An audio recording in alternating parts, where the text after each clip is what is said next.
I've always loved making terrariums, however I've not yet challenged myself with a truly difficult build. I've got this flask here with a long thin neck. To plant and decorate the terrarium, I expect I'll have to come up with some solutions for challenges that might come up, so I think it's time to begin.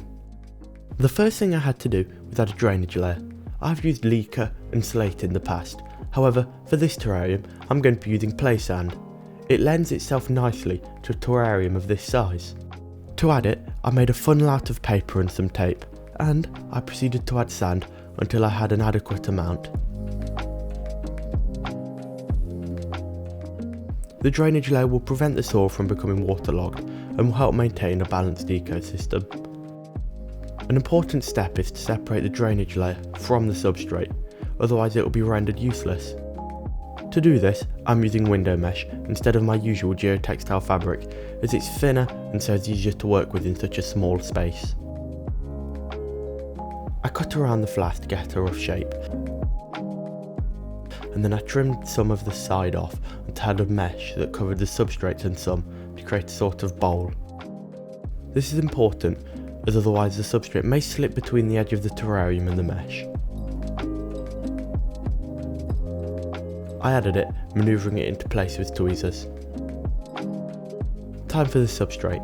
This is my own mix which works well in high humidity setups and terrariums.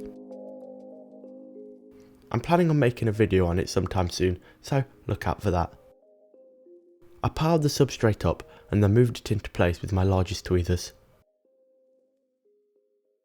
I repeated this until I had a terrain that I liked, sloping towards the back and sides, giving me more planting room.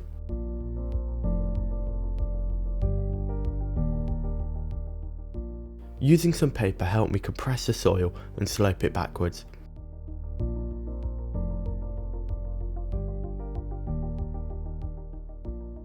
Now came the planting. This was going to be the most difficult part, as manoeuvring the plants through such a small opening was going to be a challenge. My first few attempts were unsuccessful, either because the plant was too large, or then because the substrate wasn't holding the plant well. The first plant I wanted was a Fittonia Mosaic white tiger. It was my first choice for this terrarium because its white veins always add a pop of colour to scapes, and after a while I managed to manoeuvre it into place on the left side. The next plant is a larger fern. I'm not too sure what species it is, but it usually does well in my terrariums. I planted it to the right of the Fittonia and orientated the leaves to fill up as much of the foreground as possible. To cover the sides, I decided to use lots of pillow moss.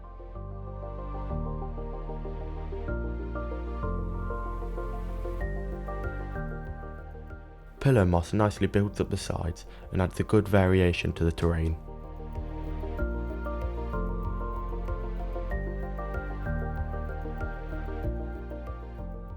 I filled most of the space, leaving room for a path down the middle. To create the path, I again needed to make a funnel. This one was much longer and narrower, so that I could more accurately place sand. I began to add sand and disperse it with a paintbrush.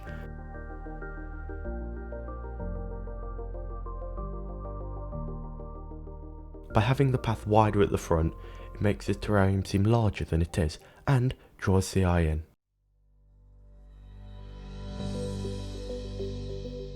I levelled the sand by tapping the glass a few times. It's all planted, but in my opinion it's looking a little bare, so to add variation I'm using some thin, branching twigs. To begin with, I added 2 twigs to the left side, one arching over the Fittonia and one nearer the ground. The final plant I wanted to add was of course Ficus pumila quercefolia. Its oak-like leaves really help complete scapes, and I personally love how it looks. The remainder of the twigs were added, arching from the right and filling the space at the end of the path.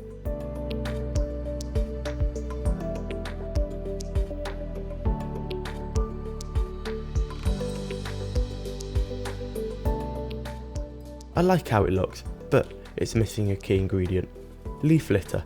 I like to add it in all my terrariums as it provides nutrients for beneficial organisms as it decomposes and makes everything seem more natural, which is my main objective.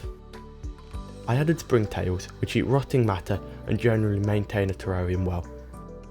They thrive in my Isopod boxes, so I simply took a piece of cork bark that was covered in them and tapped it on the neck to knock them inside. I'm adding 5 small dairy cow isopods, which will eat the leaf litter and rotting plant matter. And I always like trying to find them when I'm looking at my terrariums. They have a cool pattern which can be properly seen in the adults.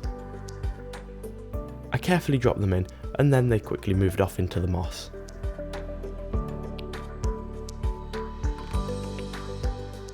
I like these, however, I have one inhabitant which I like to add to almost all of my terrariums: Millipedes. This species live locally to me, but they thrive in a terrarium setting. I love adding them to my terrariums because they're brilliant detrivores and are really fun to watch.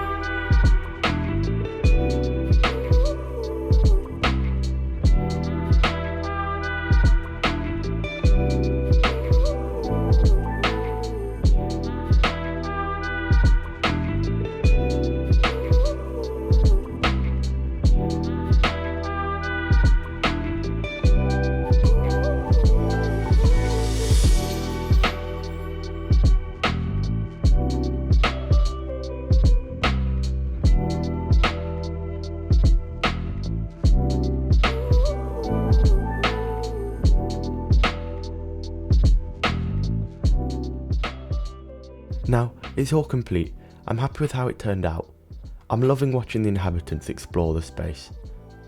I can't wait to see how it grows and develops. Like I talked about at the beginning, I was expecting some challenges, and I'm happy I managed to overcome them to create this awesome flask. That's all I have for this video, so thank you so much for watching, and if you stayed this long, make sure to comment something and subscribe. It really helps me out. And of course, I'll see you all next week.